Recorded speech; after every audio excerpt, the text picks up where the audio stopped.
समाजाचे आज प्रार्थना करण्यासाठी आणि प्रामुख्याने आभार मानण्यासाठी मी आज इथे आलो होतो।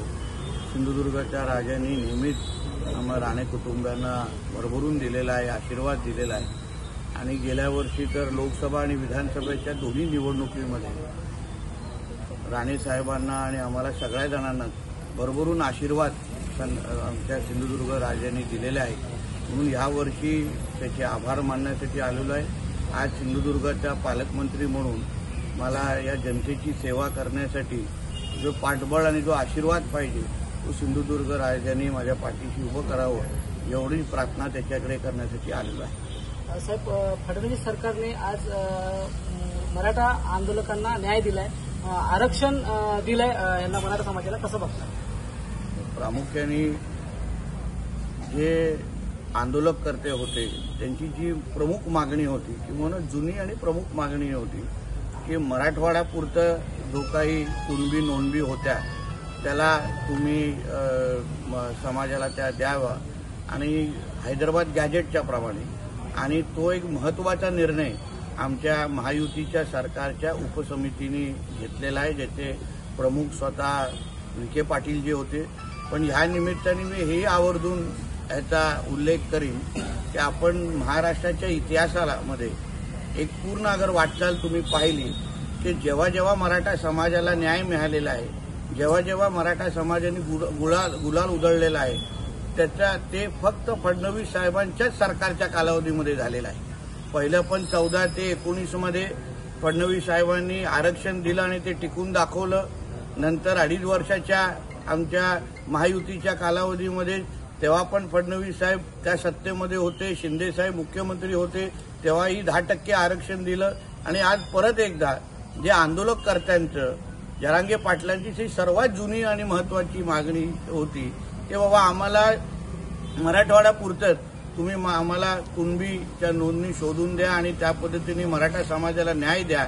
म्हणून मराठा समाजाने याचा निश्चित पद्धतीने याची दखल घेतली पाहिजे की आपल्या समाजाला जेव्हा जेव्हा न्याय देण्याची वेळ येते, जेव्हा जेव्हा आमच्या मागे पाठिंबा आणि ताकद उभी करण्याची वेळ येते, तेव्हा तेव्हा फडणवीस साहेब सत्तेमध्ये असतात, सत्तेचं नेतृत्व करत असतात। आणि मला असं वाटतं की प्रत्येक मराठा समाजाच्या प्रत्येक नागरिकाने, युवकांनी आज आदरणीय फडणवीस साहेबांचे आभार मानले पाहिजे। सर, जरांगेंनी जेव्हा जेव्हा आंदोलन केलं तर प्रत्येक वेळेला देवेंद्र फडणवीस यांना टार्गेट केलं होतं। आज त्याच देवाभाऊंनी जरांगेंचं म्हणजे मराठा समाजाला न्याय दिला, कसं बघता?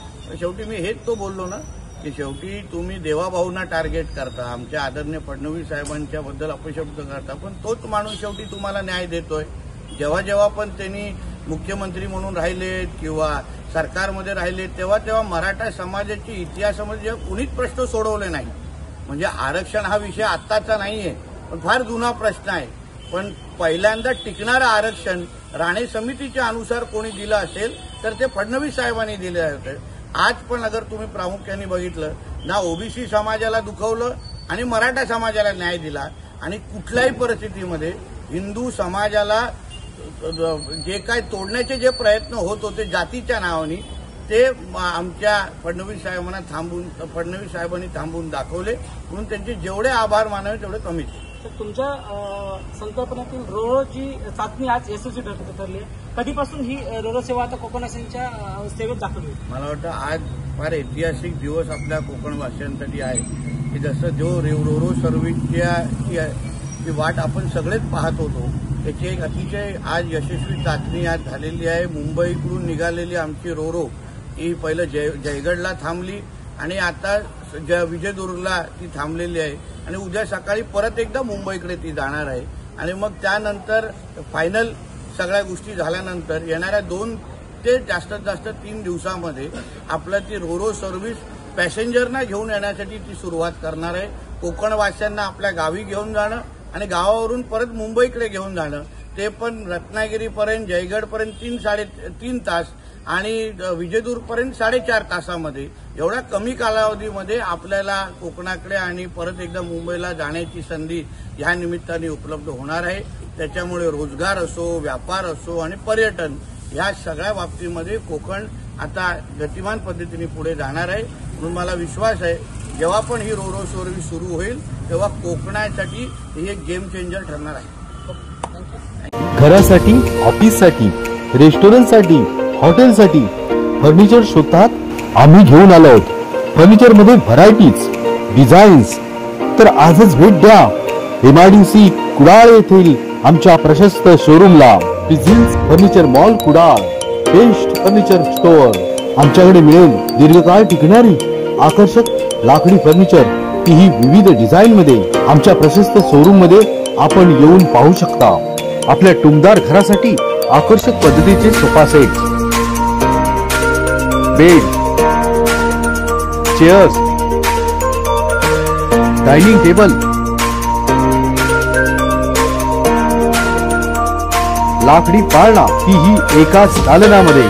विम्याची सोय, टिकाऊ आणि दर्जेदार, 10 वर्षांची वॉरंटी, घरपोच सुविधा आणि कुशल कामगार. आजच संपर्क साधा. प्रिझियम furniture mall, 3050 MIDC Kudal, Sindhudurg. Mobile number 9605315715 आणि 9325108501.